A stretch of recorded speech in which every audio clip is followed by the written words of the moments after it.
Welcome one, welcome all to another Community Capital Live with all of your favorite solidarity economic guys, I guess, here today. It's just us guys on the panel. But thank you all for joining us here. I know we're letting more people in. This is for those of you watching in the future, those of you watching us here right now, Community Capital Live is a collaboration between several organizations all committing to creating, sharing information and creating a database of the funds throughout the country that are really investing their money and their capital in a regenerative way, in a way that understands justice, in a way that's focused on local economies.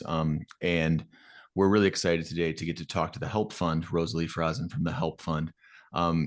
Before we do, I do want to give a quick shout out to all of our partner organizations and tell you about our panel here for today. So first and foremost, the Main Street Journal, which is the place to go to understand what local investing looks like in America. There is a lot more options than you probably know about or think that exist there. And the Main Street Journal is really the place to understand that. And they are the ones hosting this event each and every week. So big shout out to them. Also to Neighborhood Economics, which is really the neighborhood economics is the IRL version of all of this. They actually get us all in a room together in person, and we get to shake hands, and you get to meet all the people that you want to meet in this world, whether it's funders, whether it's social entrepreneurs, whether it is impact investors, and whether it's other people who are committed to these causes. So Neighborhood Economics is an excellent organization. Subscribe to their newsletter and get to their next conference that's coming up in September in Chicago. With that coming up so quick, Kevin, do you want to take a minute and talk anything about what people would expect coming up in Chicago this year? Yeah, thank you. Well, we have more support from big foundations than we've ever had before for these conferences. Neighborhood economics is what we did when we sold the big SoCap conference, where impact investing was looking to scale and do market rate, save the world at no discount. And we realized that real change is really local and in depth and brings in all the other funders, the philanthropic and the public sector.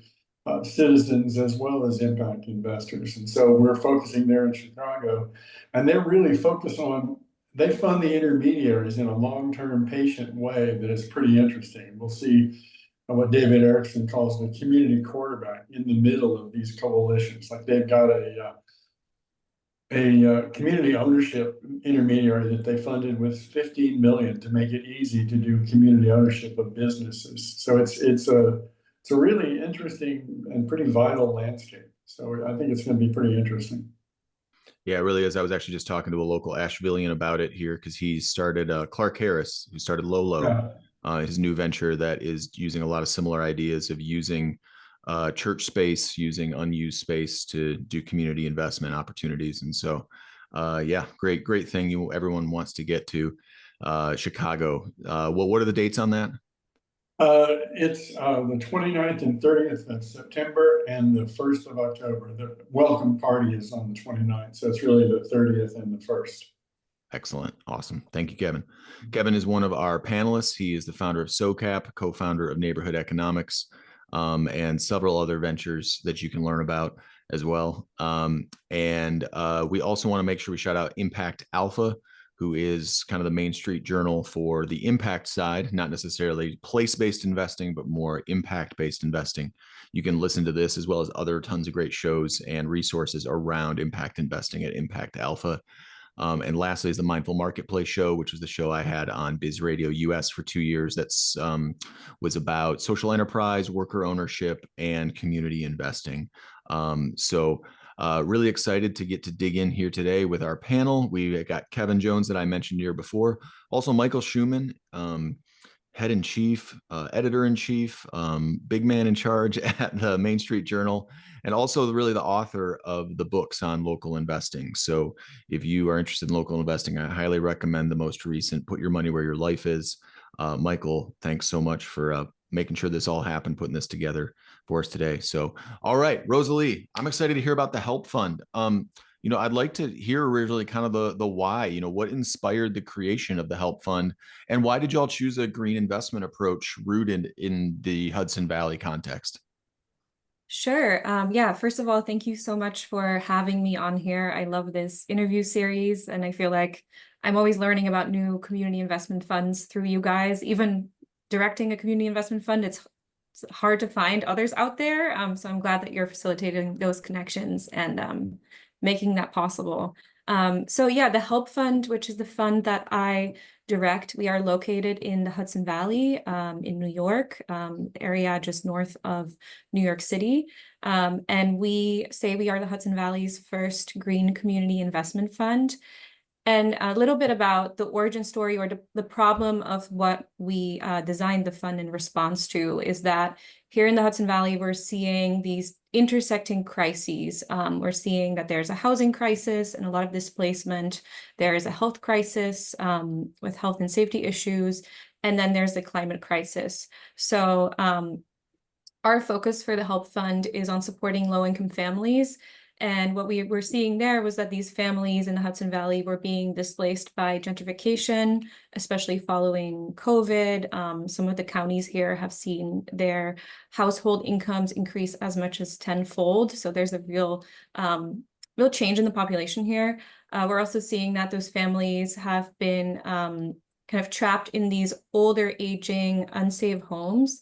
And then on the climate side, a lot of these families are, since they are in older, leakier homes with less efficient appliances, less efficient heating technologies, their energy costs have really soared and gone up. And then as the climate crisis worsens, they also stand to be disproportionately impacted by things like extreme weather events, natural disasters, poor air quality, rising water levels. And in Kingston, which is where our fund is based, more than 70% of households are classified as disadvantaged, with over half of those households being Black homeowners or people of color. And many of those homes contain, health and safety issues like lead, asbestos, mold, which makes them really unsafe to live in. So the Help Fund itself is housed at a nonprofit called Mid-Hudson Energy Transition. And we are a nonprofit that's based on energy justice. We have different programs related to energy innovation, community ownership of energy technologies, efficiency improvements in homes. So what we wanted to do with the Help Fund was to address this issue from the side of financing and break down some of the financial and systemic barriers that keep low-income families from accessing energy-efficient housing. So the money that we raise through the fund is given out as ultra-low-interest loans that directly benefit low-income homeowners in the Hudson Valley.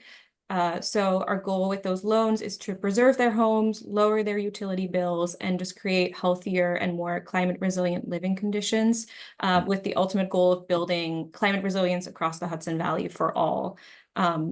And we made the Help Fund a community fund specifically because another gap that we saw is that there's really not a lot of opportunities for people to invest in a clean energy transition. I think we see the clean energy transition as being something that's like done nationwide, maybe statewide, maybe corporations have a role in it, but there's really not a lot of opportunities out there for people to be a part of doing that in their town, in their city, in their region. So our slogan for the fund is invest in your neighbor's future. We wanted to put financial power back into the hands of our neighbors, letting anyone invest in our fund for as little as $100 to save homes in their neighborhood, make them more energy efficient, and kind of combat the climate crisis. And also encourage folks to invest locally instead of, maybe putting their money in an index fund and making distant corporations, distant billionaires wealthier. So there's a little more to like the actual origin story of how the fund came to be, but that is broadly the problem that we're trying to tackle here. Well, you're hitting a lot of notes for me on a personal side because I grew up in one of those old drafty houses in Western New York that was built in the 1800s in, snow-ridden Buffalo area there. So I know the need of that. And then, I've also done work in low income housing stuff and housing programs. And so I love that you guys are using that fund to address that need for specifically those people. I'm curious how that has played out. Like, what role has the local ownership of this piece really played out for you guys on the broader side? And then I'll let Michael dig in on the details. Sure. Yeah. So we are a pretty new fund. We launched in September of last year. So we're still really building our capital base, but we are starting to build a pretty good base of what we call community investors, which are investors into our community notes. Those are notes that you can purchase for as low as $100, and it will make you a 4% annual return over 2 years. We've had pretty good interest in those, mostly word of mouth so far, and we're trying to roll out a bigger kind of outreach marketing campaign this fall. I think one of the challenges for us has been like, how do you market this? It's something that people aren't super familiar with as an opportunity, like, oh, this is possible and I can make a 4% return. I think a lot of community investments funds have run into kind of that marketing issue. So we have a really genius communications director on staff. So we're playing with different messaging, different approaches of getting people excited. But that community ownership piece is so important to us. And for me, it's really exciting to be able to say, okay, I know the areas of Kingston that are maybe more disadvantaged, that have a higher concentration of low income folks, that you can kind of see that the homes are, aging, older, draftier. Actually, Kingston has some of the oldest housing stock in New York State. So being able to put some of my money and my funds into this fund and knowing that it's going there, and I eventually being able to see like the visible impact of it is really exciting. And yeah, we're hoping to get more people on board with that as we mature as a fund.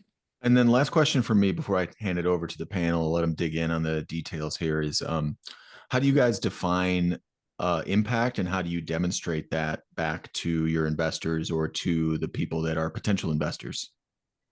Sure. Yeah. So we kind of see our impact as, even though we are a climate justice organization and we are focused on that energy efficiency piece, renewable energy piece, we see it as being in 4 different areas that we think all intersect. So one of them, of course, is climate. We are helping homes get off of fossil fuels, decreasing emissions, building grid resilience. And we have come up with some calculations of like capturing how much we are lowering emissions by. For example, we're swapping gas stoves out for induction stoves. We're swapping maybe gas water heaters out for electric water heaters. We're insulating homes, so reducing a lot of leakage. So we are able to kind of capture reductions in emissions that way and communicate that. That is one area. Another area that we see impact in is health and safety outcomes. So through the program, we're able to reduce air pollution from things like gas stoves. We also give money, are able to give part of our loans out to remediation work, such as removing environmental toxins like mold, asbestos, lead. So we are hoping to capture those outcomes over time, and asking people, do they feel have their medical bills reduced if they had an issue, a respiratory issue as a result of living in their home? What has been the change in that? Do they feel more comfortable living in their home? Then a third area is kind of building wealth. I think because we are on the lending side, lending to folks who are not traditionally able to access the financial system. Our hope is that by taking out a loan from our fund, it will improve their lendability overall so that they could access maybe other types of loans, improve their credit scores over time. We're, of course, aiming to lower people's energy bills.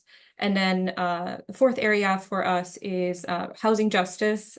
So what we really want to do with this fund is to keep people in their homes by making them more affordable, more comfortable places to live, reduce housing insecurity.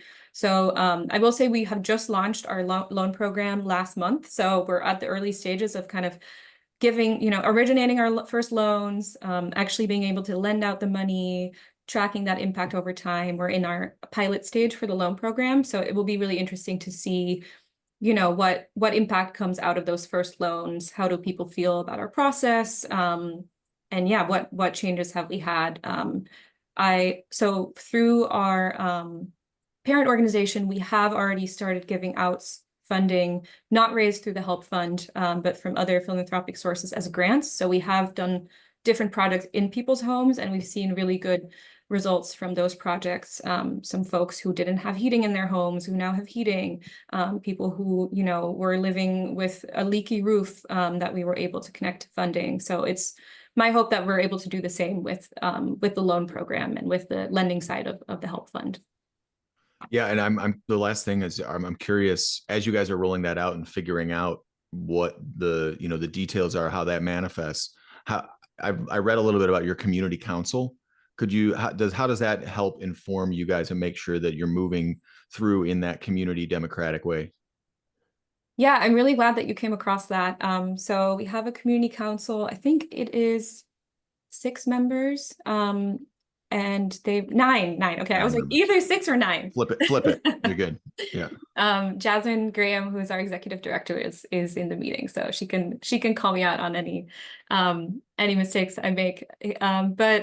So yeah, we have 9 members, and they have been kind of selected to represent a cross section of the different communities in Kingston. So Kingston has a large Black community, a large Hispanic community, a large immigrant community, and even though most of our staff is local to Kingston, you know, a lot of us, some of us are recent transplants, or we may not be representative of everyone in the community. So we created this council to make sure that our programs, including the Help Fund and including the loan program, are responsive to community needs.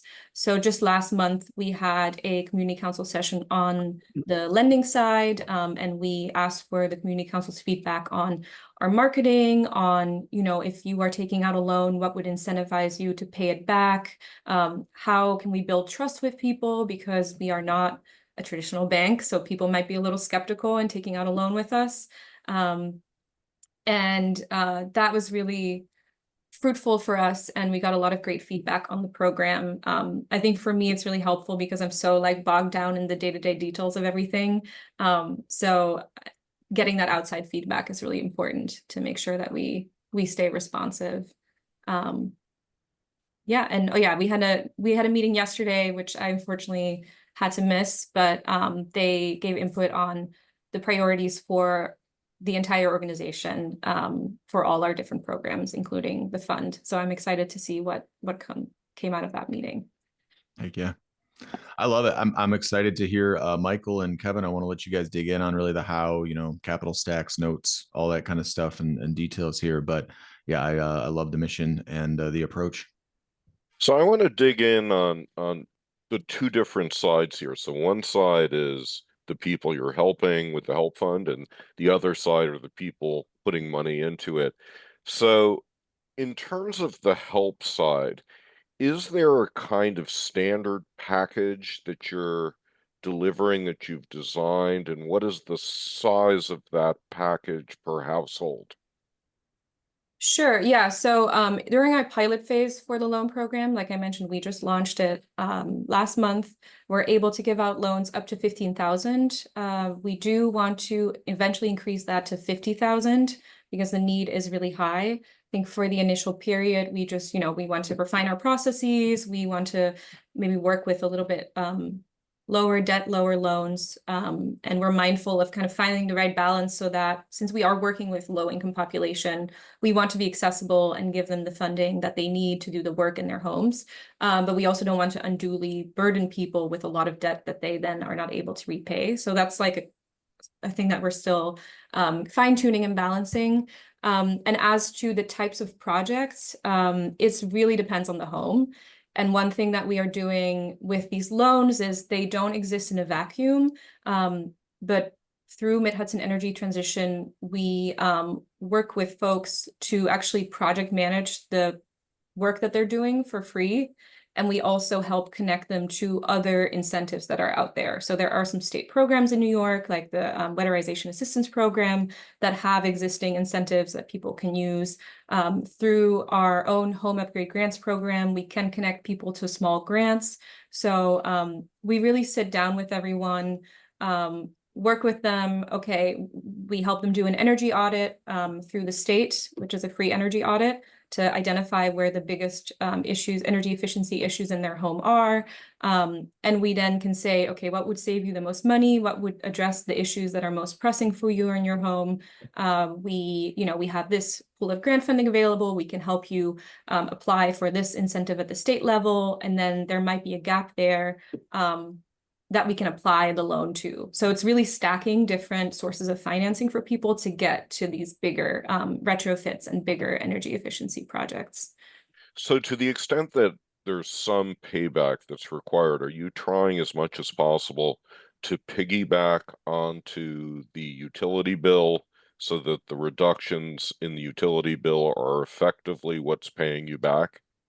That's our goal. I think it's a little harder in practice than it might seem, especially because unfortunately in the Hudson Valley, we have one of the worst energy utilities in the country, Central Hudson.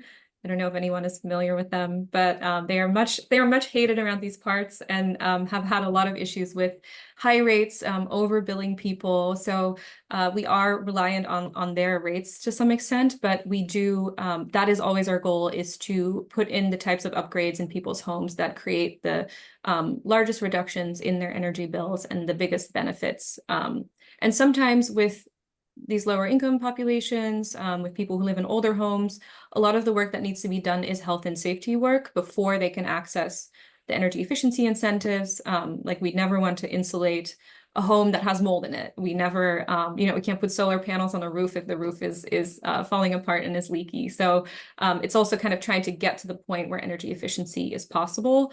And we do that through a combination of the grants. And then up to 49% of our loans can be dedicated to health and safety work.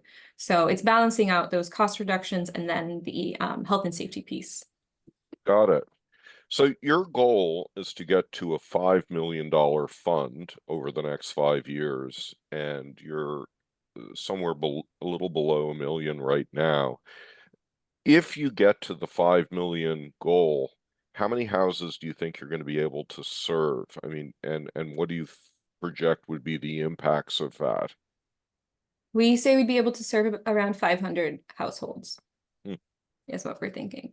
Which I mean, people may not appreciate, but that is a big chunk of Kingston. I mean, Kingston's a couple of tens of thousands, but it's right. Yes, yeah, we think we're 23,000 people, but of Yeah. course, households is, I'm not totally sure about the total number of households. But yeah, that is a big chunk, especially for like the types of retrofits that we are doing. And then all our financing is reserved for people that make under 80% of area median income. So if we can get 500 homes for folks who are making less than 80% of area median income, I think that's a pretty awesome achievement. Right. For that population. Yeah, no, agreed. So on the other side, where we're looking at the investors in the fund, so like a number of funds that we have interviewed, you've sort of divided the universe into 3 categories. So there are foundations that get a relatively low rate of return for parking capital in long haul. And then there are accredited investors who get a somewhat greater rate of return, but the greatest rate of return comes to the non-accredited investors. And maybe talk a little bit about, who they are, who you've had success with so far, and, what do you ultimately see as the mix of investors you're likely to get? Sure, yeah, and I want to credit the Ujima Fund for giving us the idea for the tiered investment model where the community investors actually make the highest returns. Jasmine and I have been in a couple of tense calls with investment firms who were like, why aren't we making a 4% return? Like, why is it only 3% for us accredited investors? And we had to explain to them the thinking behind Those poor investment firms. I know. I feel so bad for them. We feel terrible for them.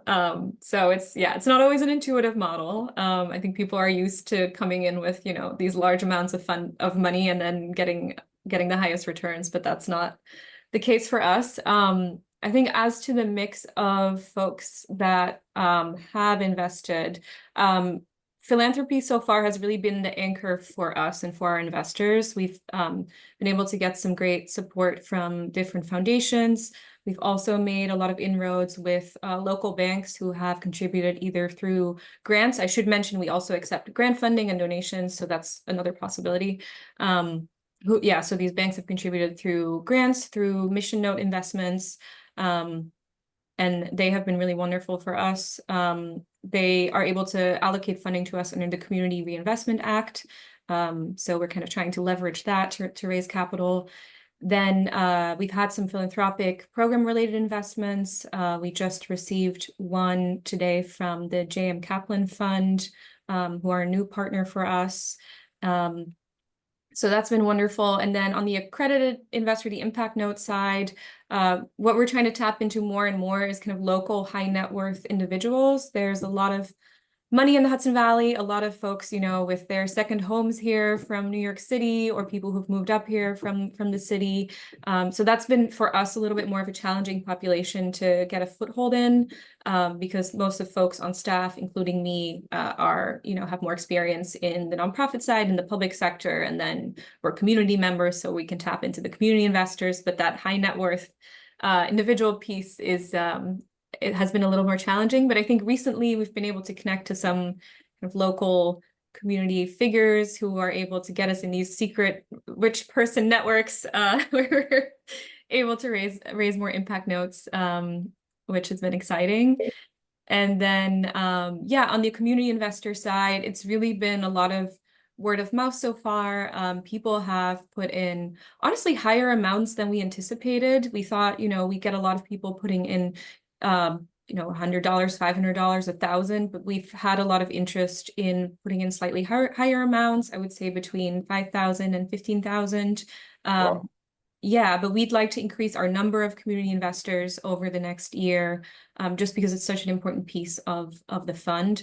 So we'll be rolling out a bit more of like a grassroots marketing campaign with the help of our community council, with the help of our amazing outreach team that we have at Mid-Hudson Energy Transition, to get more of a foothold with those community investors. And if I understand the documents for the fund, you can take money from foundations from anywhere. You can take money from accredited investors anywhere, but for the non-accredited investors, you're limited to a couple of states. Yes, we are. Yeah, it's a legal restriction, which Brian can explain to you. But yeah, unfortunately, we are restricted to a few states that have this exemption built into their state legislature. But I noticed Texas was on the list. So if you're tired of investing in oil wells, this is a great alternative place to go. All right, Kevin, over to you. Yeah, thank you. Well, and I appreciate that you got advice on the capital stack from the really sophisticated folks at Ujima.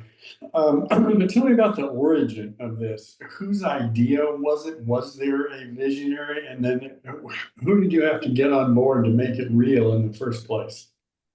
Sure, yeah. So a lot of the credit for this goes to the executive director of Mid-Hudson Energy Transition, Jasmine, who was on the call with us. And the origin story, which was before my time, but has been recounted to me multiple times since I joined, is that she actually first pitched the idea of launching a green community investment fund in the Hudson Valley together with her classmates in the Bard College Sustainability MBA program. And then very serendipitously, when she was brought on board as executive director in 2023, the then board of directors of Mid-Hudson Energy Transition was also already working on this type of fund. So they kind of came together and made it happen. And Jasmine has deep experience in energy justice, policy advocacy, specifically in issues facing low-income communities, communities of color. And I think one thing that she brought to the idea for this fund is, and that from her years in energy justice, is that what she was hearing families say about making their homes more energy efficient, building climate resilience, is that they don't have the time, they don't have the expertise, and they don't have the money. There's this real lack of financing and access to financing for low-income folks on one side. It takes a lot of time to figure out, you know, what energy efficiency improvements will actually benefit me, and a lot of expert knowledge that people just lack, and that especially if you are lower income, you're working very hard, you don't have as much time on your hands, you just don't have the ability to research. So that is really the gap that the Help Fund was designed to fill. Jasmine also, while she was in policy advocacy, advocated for the creation of the GAP Fund in New York State, which stands for the Green Affordable Pre-Electrification Program. It has since been passed, but this fund sets aside money for health and safety work that needs to be done in low-income homes before electrification is possible, so filling this gap. And the GAP Fund's doing that at the state level, and the Help Fund is kind of doing the same thing at kind of a community regional scale. So her work on the GAP Fund also informed the creation of this community investment fund. And then some other folks who played a big part in designing this fund are Jasmine's classmate from Bard, Lauren Mathis, who joined this organization as an intern, helped a lot with early design and research. Susan, our board president, co-founded Communities for Local Power, who have been doing energy democracy, energy justice work in the Hudson Valley for about a decade. So a lot of knowledge from her work was brought to the organization and to the fund. And then some local organizations here, like Bard Citizen Science Lab, have done research on just the state of deferred maintenance, environmental toxins in homes in Hudson Valley and in Kingston. Organizations like For the Many, which is an advocacy org, they highlighted the affordability crisis and the lack of climate resilience in people's homes. So we're kind of standing on the backs of those folks and of the advocacy, research, policy work that they've done. And then I came on in March of 2024 to finish up the offering memorandum.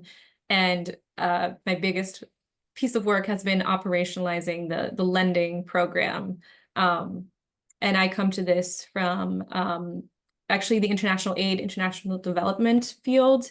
I did a lot of work designing participatory grant funds that are accessible to grassroots women's rights groups and activists. So that was kind of my angle into the work, was this accessible financing, community financing piece, but from that international angle. So it's a confluence of different people and different ideas. Yeah, it sounds like it. Where was the first money in, and what was the first big yes that you knew it was going to be real, or that the organization, oh, if they say yes, then it's going to happen?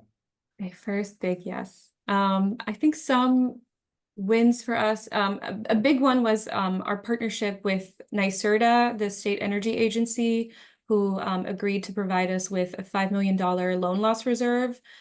So that was a huge piece of just like investor security and safety that they gave to us. They covered 90% of loan losses for up to 35% of our portfolio. So I think just having that partnership with the state made it really real. We, on the lending side, are partnering with a local bank, Ulster Savings Bank, who is doing the administration for the loans. So I think those partnerships, really made us feel like we had a footing and like we had some great, partners to rely on. And then first money in, Ulster Savings Bank gave us pretty early on a $100,000 mission note. I think that was like definitely a wow. A celebratory moment. And we had some pretty sizable investments and donations in the first month of the fund from some of the board members and also some folks in the community that I think really made us feel like we were, It's a big loan loss reserve for a new fund. That's, and 90%, that you can leverage that a long way. That's really great. Yeah, it's their financing solutions to NYSERDA is really, really great. And they're always thinking about kind of innovative ways of financing the climate transition, climate change. So this is one of their one of the projects. Hopefully we don't have to use it, And when you reach out to the community, what messages are you finding that work? Yeah, so like I mentioned, this has definitely been a challenge for us, and we're still kind of, piloting different types of messaging. But I think what we've been focusing on more recently is kind of tapping into the political situation, what's happening federally. We're seeing kind of the death of all these climate programs of the IRA, of Solar for all these different Biden era programs, and just an administration that is not supporting clean energy transition. So some of the messaging that we've been trying out is, that it's up to us as a community to kind of push that work forward and build local climate resilience. We talk to people about getting their money out of Wall Street, investing it in our community here, keeping money kind of out of billionaires' pockets to the extent that's possible. We try and balance it because we also don't want to say drain your 401k and put it in our fund. But how can you diversify your investing? And there's an education piece, I think, there that we're trying to make happen of, this is, a lot of people don't know that this is possible. So Right. how do we communicate that not only this is possible, but it's not, there's no catch. You actually can make a 4% annual return by putting your money in our fund. And then we talk about, I think more than climate, and energy justice, which are sometimes a little bit more nebulous terms for folks. We actually got some free branding consulting advice from someone that we got connected to. And he said, you want to talk about things that people can like touch and feel and hold on to, like and climate is such a big word and a big construct, and energy justice especially can get a little policy wonky. So we talk a lot about homes and having a comfortable living situation and keeping people in their homes and keeping Kingston home to all. And we try and come at it from that messaging angle. But definitely still a lot to learn. I'm certainly not a marketing Right. professional. We have some great folks on staff, but we're seeing what lands and what works for people and what resonates. And are there other funds you try to model yourself after? Is anybody that is doing something like this that you say, oh, we can follow what they've done? Yeah, so not a lot of funds on the kind of climate green energy side. Yeah. So that has been difficult to kind of really find our peers in that space. But we, like I mentioned, we're really inspired by the Ujima Fund, their tiered rate interest structure. We also looked at the Black Farmer Fund and how they structured, structured their work and their notes. And then I think one thing that's also unique for us that we haven't seen a lot of community funds do is that lending piece. Like we see a lot of people give out money as grants, or there's maybe equity investments or business investments, but to loan it out and have that on the back end, it's a really, we're really doing two big things at once.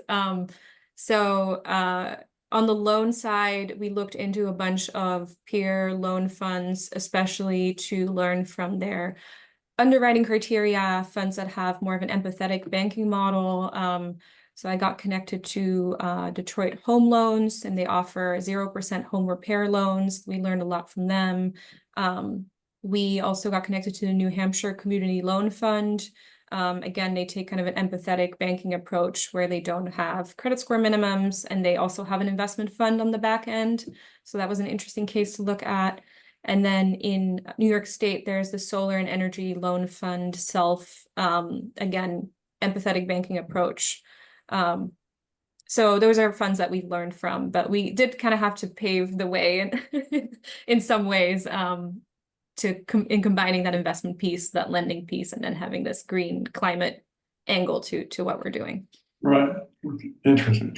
Well, I'll open it up to other folks. I know Brian Becken and Thomas Greco are both on the call, so I'll open it to other folks. Yeah. I know we'll open it up here. I love to see what you're doing on this stuff. I think I am curious how you guys, it sounds like you guys have done a really good job, I think, of making sure that you're not falling into some traps that can kind of lead to some of the same negative outcomes that you might be trying to avoid in the first place, especially through the way that the community is really invested and involved, and the way that you guys are setting up your governance. I wonder if there's anything else that we haven't mentioned yet that you'd like to speak to on how you guys are setting in the structure that you're setting things up any differently, or kind of things that you find to be important that we haven't touched on yet. Yeah, so one thing to mention is that we offer the opportunity for both investors and borrowers to elect a board seat to the fund. So the fund, while we are a program project of our parent organization, which is its own nonprofit, we are also a supporting nonprofit to that organization. So we have our own board of directors. And the way that we set up the fund is that once we reach a certain number of community investors, which we've now reached, they can elect a board seat to make sure that they have a voice. So that's just the community investors, not any of the impact or mission note investors. And then the same will be true for the borrowers. So once we reach a certain number of loans, borrowers can elect someone to the fund so that they have real input into decision making, and the community kind of has another entry point to making decisions about how the fund is run, and the different programmatic elements that go into that. And yeah, I think maybe another point to speak to is the empathetic banking model that we use, which I mentioned a couple of times. But what that means for us is that our loans are 2% interest, which is made possible through an interest rate buy down from one of our philanthropic partners. So that makes them very accessible. They are reserved for, like I mentioned, low-income borrowers. But we also created these alternative underwriting criteria for the loans. So we actually do not have credit score minimums. We look at repayment history on the mortgage, but we don't take out liens on people's homes, which is quite unusual. We don't have collateral or guarantees. So we really wanted to remove these barriers for people that would normally be locked out of the financial system. And we spent a lot of time thinking about how to do that while balancing accessibility and ability to repay for folks.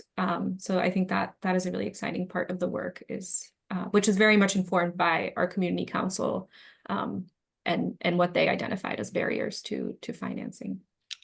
Yeah, I'm impressed with y'all's thoroughness on that. And it's something that everyone talks to, but to see you guys really build that into the structure is really great. I'm curious personally what you've learned about the overlap between climate justice and housing. Like what this is a really neat convergence of two really serious problems that we face.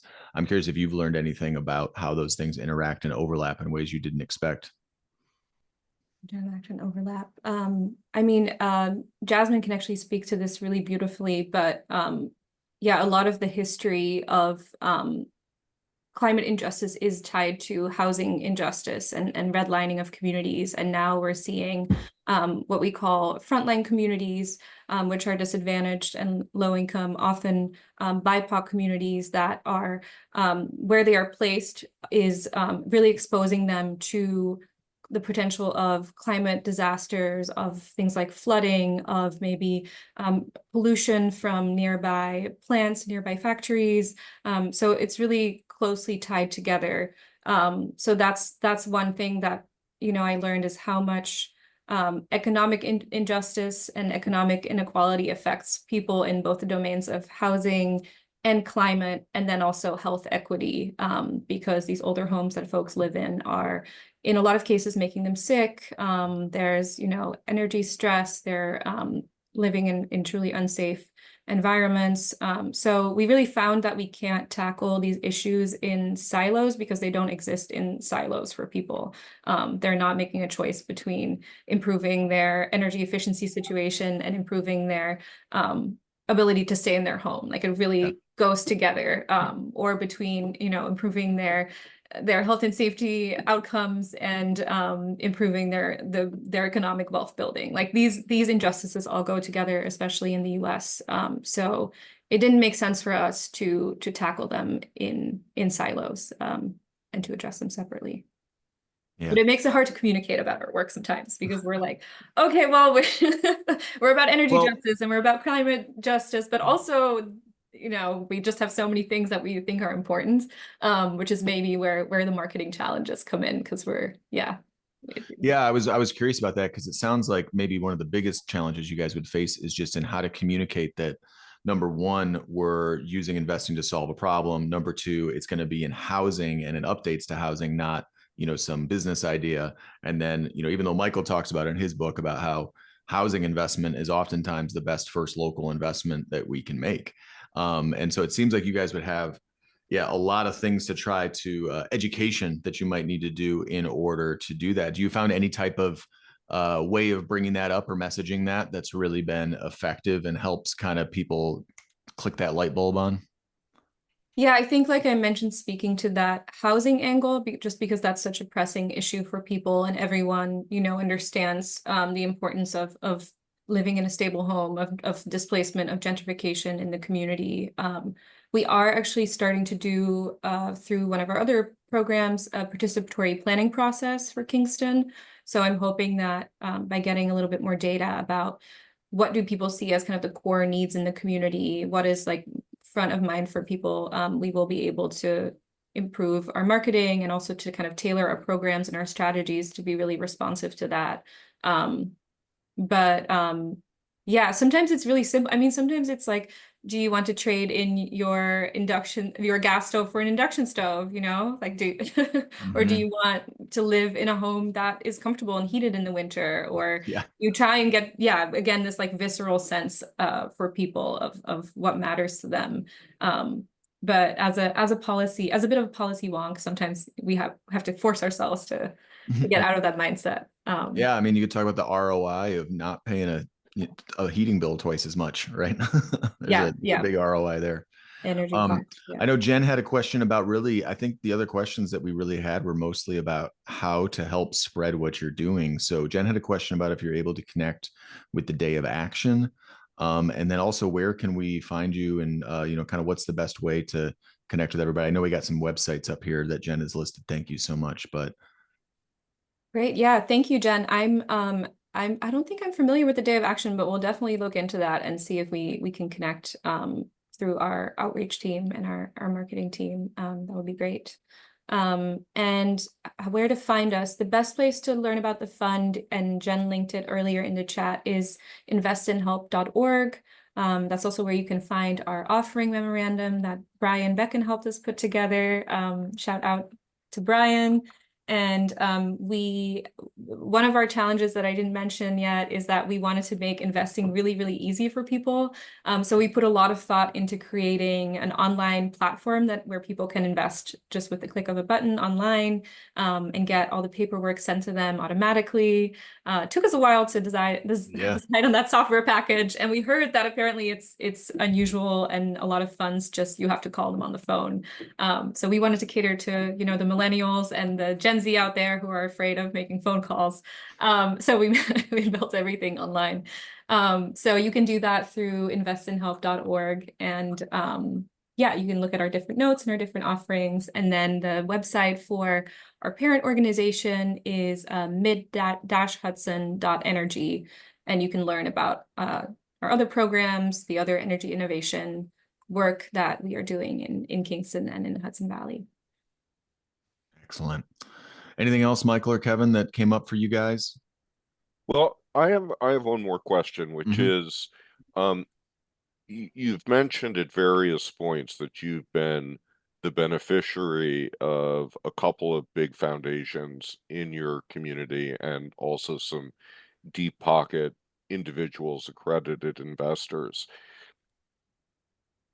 Is one implication of this that this model is not easily replicable in a community that doesn't have you know, these anchor foundations and deep pocket individuals, or do you see a way of doing this in a community with lesser means?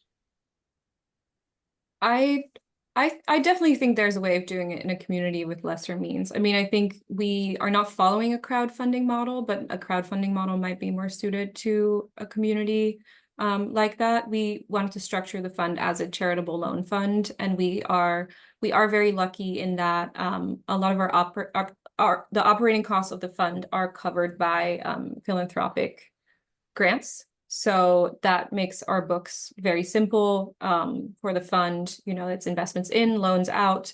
We don't have as much risk on the operating side. Yeah, I think this model, I mean, I've seen just from personal experience, so many amazing mutual aid campaigns, crowdfunding campaigns, even in Kingston itself, of people who have kept businesses afloat, kept projects afloat. And I think that is also possible for an investment fund. And for us, the goal is to maximize the capital that we're able to raise so that we can help as many households as possible. So if we have to court philanthropic partners, then happy to do so. Yeah, that's why we're structured the way that we are.